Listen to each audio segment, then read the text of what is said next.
Moi, ça fait 14 ans que je vis dans une cité à Nantes. Je dirais pas où parce que je tiens à ma sécurité.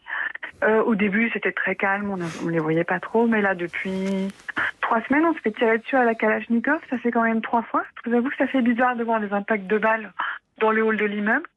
Les enfants, on les envoie plus jouer dehors parce que des fois, ils viennent tirer aussi pour se taper sur les petits qui sont en bas, en pleine journée, en plein après-midi. Donc on joue au badminton dans le palier, sur le palier.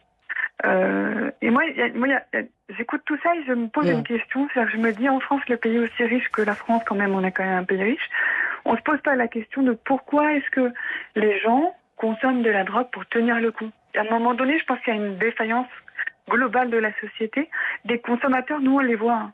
C'est des gens de France Inter, c'est des gens qui travaillent au palais de justice, c'est des avocats, c'est des médecins, c'est des gens qui ont des véhicules de société qui viennent acheter de la drogue chez nous.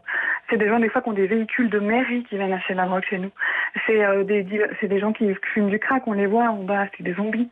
Mais on a tout. On a toute la société qui vient chez nous. Alors, on a eu les opérations Place Nette, on a des policiers qui courent après les dealers, mais les dealers courent très vite. Et en fait, ça revient tout le temps. Merci. Ça bat et ça revient. Et